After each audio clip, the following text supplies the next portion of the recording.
Cup hopefuls in today's Coonji handicap. 8 horses vying for a last-minute place in Saturday's field. And at the end of business this afternoon came the all-important barrier draw for the first leg of the Big Cups double. Peter Donegan filed this report from the track.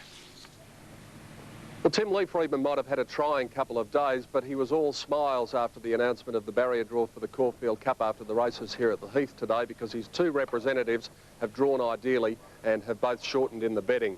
Doremus was the first marble out and he drew barrier number 1. Count Shivers has drawn ideally in gate 6. Nothing Like a Dane's out wide in 14, and Boart has drawn barrier 12. Over the page we go. Peep on the Sly, barrier 13. Circles of Gold, the Coonji winner, barrier 9. Salius is out wide in 16, and the Bandette, which won here on Saturday, will be a drifter in the betting after drawing barrier number 21. Of the others, Hula Flight is out there in the car park with the Bandette. It's drawn barrier 20. And the Emergency's Iron Horse 17, Japan 2, and Magnet Bay in barrier 5. So I'd suggest plenty of confidence about Doremus and Count Shivers. They were home in their box today as the second day of the carnival was conducted, and Darren Beedman had a great day with 3 winners and 3 second placings. Let's take a look at the highlights of Coonji Handicap Day. The middle day of the carnival was held under grey skies, and Shelter was the shortest price favourite all day. In the Coonji, the brilliant Falonte was on his toes before the start, but was still installed a warm favourite. However, the combination of his weight of 62 kilos and losing his spot mid-race proved too much. Here comes the great Falonte on the outside. Circles of Gold in front, close to home. Falonte flying will be too late. Circles of Gold, 3/4. With that win, Circles of Gold forced her way into Saturday's Caulfield Cup, in which she drops 2 kilos. I've got a soft spot for this mare. I've had a lot of good horses, but she's very honest, very, very sound, and you know, you like them to come back to form. The punters were less than happy with Mick Dittman's handling of Falonte. He just couldn't muscle the pace that I wanted him to. And then he got a shortcut down to the first corner, which probably put him back another 2 lengths, you know. And from there, he was in an awkward posse. Big weight in his back and going along up front. You know, just a victim of circumstances, you know. In the Group 2 Churnside Stakes, the Friedman-trained Gold Ace was the public elect, but he was narrowly touched out in a thrilling finish. And Gold Ace is starting to fly home. Here's Sword coming at Sequalo. Sword, Sequalo, they hit the line. Might be Sword. After a developed print, the judge couldn't separate Sequalo and Sword. The other feature was the 1,000 guineas for the fillies, the Gay Waterhouse-trained Assertive Lass and manifold runner-up Karma Biding amongst the leading chances. But for the second time this week, Bart Cummings came away with a Group 1 3-year-old victory. But Dashing Eagle set for victory. Dashing Eagle too good, wins it well. Day Rebay finishing well for second. The master trainer was impressed with Dashing Eagle's performance and says he hopes she can reproduce the effort of her mum, La Cassiere. Well, her mother won the Oaks, so like mother, like daughter. I hope this one can do the same. Master trainer Bart Cummings after today's 1,000 guineas, and an impressive Oaks trial it was from Dashing Eagle. Well, the controversy surrounding Encosta de Lago's elevated reading after the Bill Stutt Stakes at Moonee Valley continued today. As Joe McKinnon reports, one trainer has called for a complete overhaul of the pre-race testing procedures.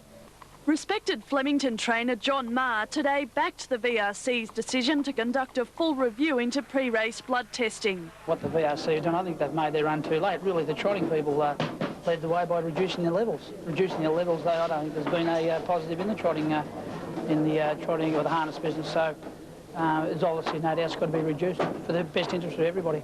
He says it's unfortunate that the bicarb controversy has erupted at such a crucial time of the year. Personally, it didn't affect me. I'm just disappointed it's come to this, really. You know, I think racing's a great industry. There's a lot of great people in it, and unfortunately, things like this paint a poor picture.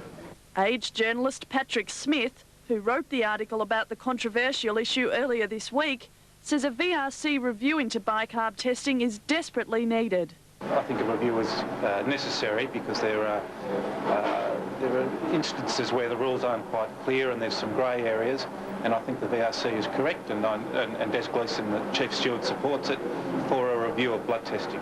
He's pleased Melbourne trainers have rallied to get tough on pre-race blood testing. I think it's just important that it is a big issue, it's an important issue, and that the trainers, this has given them an opportunity to rally and to make some points. And you know, Peter Hayes came out this morning, and I think what he said was spot on.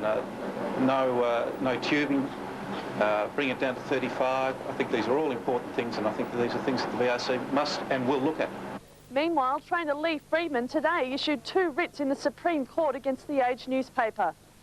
Joe McKinnon reporting from here at Caulfield, where on Saturday, for the 119th time, they'll run the Foster's Caulfield Cup, a $1 million race. And Tim, after tonight's barrier draw repeating, I think the big money in the next few days will be for Doremus and Count Chivas. The Bandit might be a bit of a drifter, but we're looking forward to the first leg of the big spring double on Saturday. We certainly are, PD. Thank you. An English galloper Grey Shot arrived in Melbourne tonight, a week ahead of its European rivals. The Melbourne Cup entrant endured the 20-hour flight from London. Trainer Dylan Holly happy with the way he travelled. He's travelled very well, nice and calm. He didn't get excited at all or sweat or anything like that, but he hasn't drunk or eaten very much, so I'd like to weigh him as soon as I can. After landing in Tullamarine, Grey Shot was trucked to quarantine at Sandown, where he'll spend the next couple of weeks recovering and preparing for the Cup.